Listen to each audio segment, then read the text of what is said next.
Mga idol, ang pag-uusapan natin ngayon is tungkol sa extra life. Saan po ba nakukuha ito at ano po ba ang ibig sabihin ng extra life, no? Kasi nakikita natin mga idol sa ibabaw ng ruweda pag nanonood po tayo at matitibay.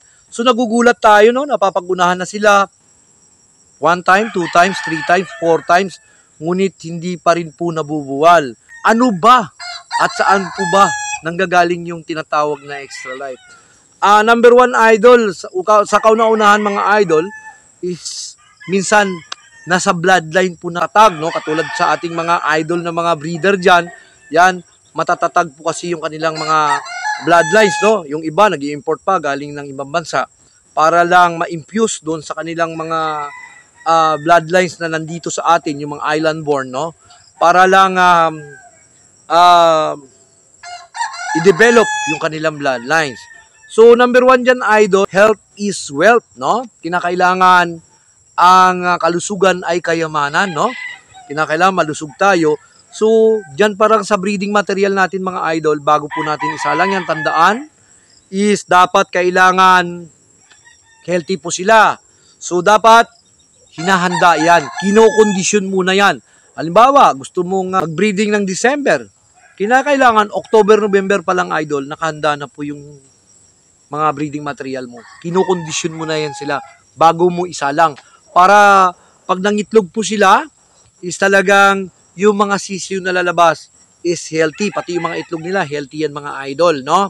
Doon po nanggagaling yung extra life ng ating mga alaga pagdating sa ibabaw ng ruweda. Pangalawa, nakukuha din po yung extra life sa mga kinakain nila, no? Yung mga healthy foods na binibigay natin, no, sa kanila. Kaya nga po may food mixture conditioning, bumabalance sa bigat at kapal ng ating mga alaga yung weight niya, yung timbang, no? Siya na po yung nagbabalance doon. Kasi syempre, pag ang mga stag natin, idol, is galing po yan sa range area, pagkatapos kinord po natin, it means mataas po ang high protein na kinakain nila. Minsan, puro high protein, katulad ng mga pellet, no? Yun ang pampabuka sa ating mga alaga. Yung iba, hinaluan ng crack corn, no? Para hinahalo-halo bago isaboy sa ating mga alagang stag na or baby pullet ang tawag doon, no? Kaya bukang-buka at saka syempre, sinasamahan na rin ng mga multivitamins yan, mga idol, no? So doon pa lang, talagang matatag na yung ating mga alaga, no? Talagang matatag na sila, no? Kasi sa wild sila, no?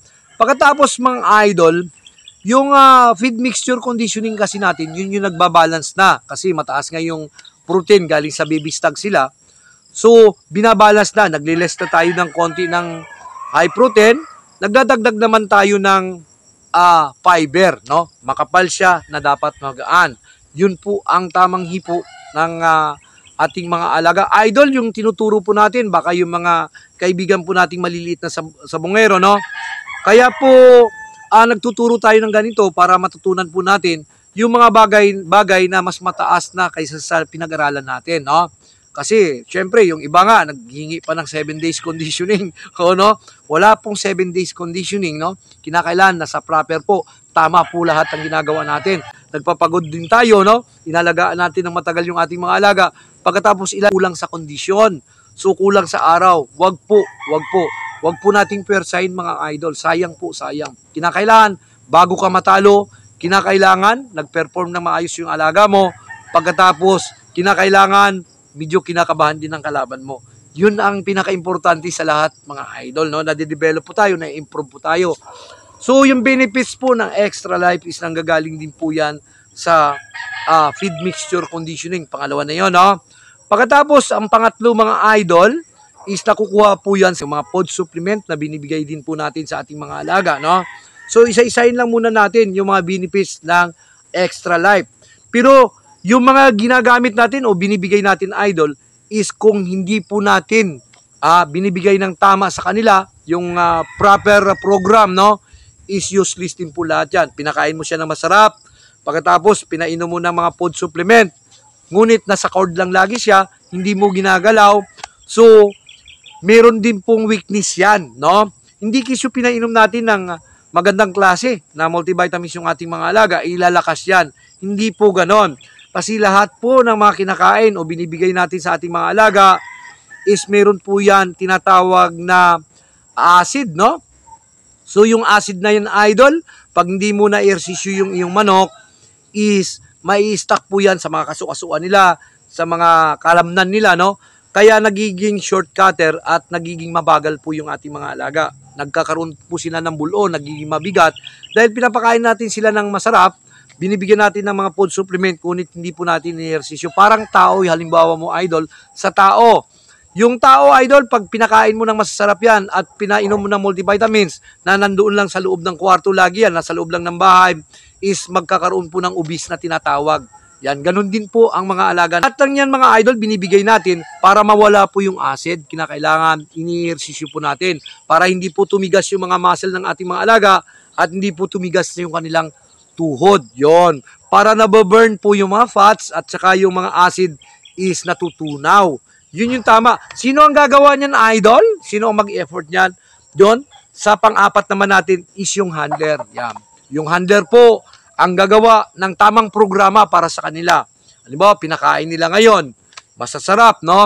Pagkatapos, para po hindi ma-stuck yung mga acid na sinasabi, no? Is ini-stretching po natin yung ating mga alaga. So, ano yung sinatawag na stretching? Nilalagay po yan doon sa tangali, doon sa ating gradas, no? Pinapakaskas ng mga ilang minuto, pinapalakad-lakad sa gradas, no?